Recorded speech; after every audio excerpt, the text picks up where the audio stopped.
And in Wallace v. Jaffrey, a 1985 case that dealt with moments of silence, the Supreme Court stated that the First Amendment embraces the right of anyone to select any faith or none at all. So we see we do have the idea that atheism gets respect in the Supreme Court.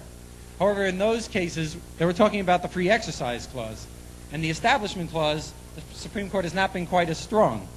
We do have Justice Brennan, who spoke about the Establishment Clause requiring neutrality, not just among religions, but between religion and non-religion.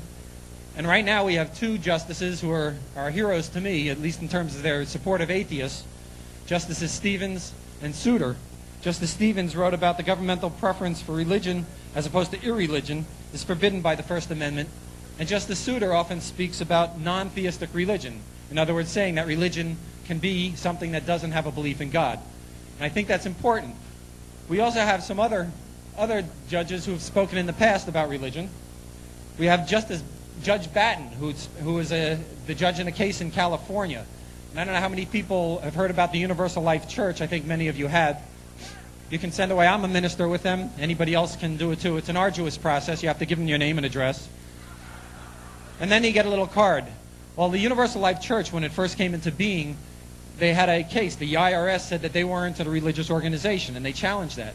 And the case went to the district court in California, and Judge Batten wrote these words, which I think are really quite nice. Neither this court nor any branch of this government will consider the merits or fallacies of a religion, nor will the court compare the beliefs, dogmas, and practices of a newly organized religion with those of an older, more established religion. Nor will the court praise or condemn a religion, however excellent or fanatical or preposterous it may seem. Were the court to do so, it would impinge upon the guarantee of the First Amendment. So I think we have the judges on our side in a lot of cases. But then again, we also have some other justices you know about, Justice Scalia and Chief Justice Rehnquist, to name a couple. They feel, and the argument I have to say is a good argument, they feel that it says no establishment of religion. And if we declare ourselves to be outside that realm, they say then the First Amendment doesn't apply to atheists, at least as far as the Establishment Clause is concerned. So that's the reason I think legally we should maintain that atheism is a religion. The second reason, I think, is one of semantics.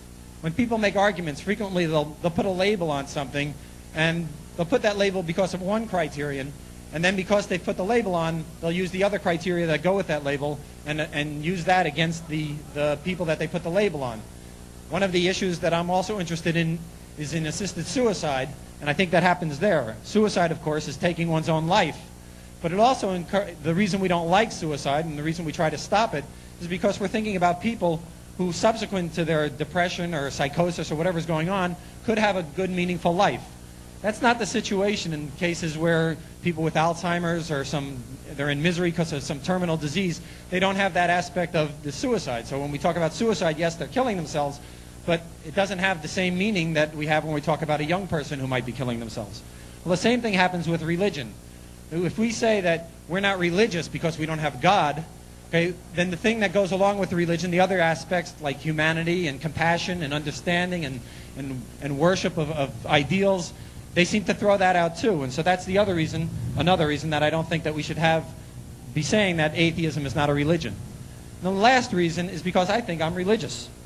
I look around, I look at the night sky, and I look out the universe and contemplate the immensity of this whole world and universe that we're in. The fact that the light that we're seeing is billions of years old.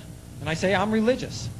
I'm a physician. I've had the privilege of delivering babies, and I look at these little humans, and I say this is absolutely incredible. These people started from 2 cells with some DNA, and there was some code to make this life. I think I'm religious. I think about thinking. I think about the idea that we take these chemicals and with some physical properties we can come out with thought. That to me is absolutely amazing. So I consider myself religious. Self-religious because I have churches. We have churches in natural history in New York. We have City Hall in San Francisco, the Shield Museum in Chicago, Smithsonian here, that amazing building behind us now. We have our churches, historic writings.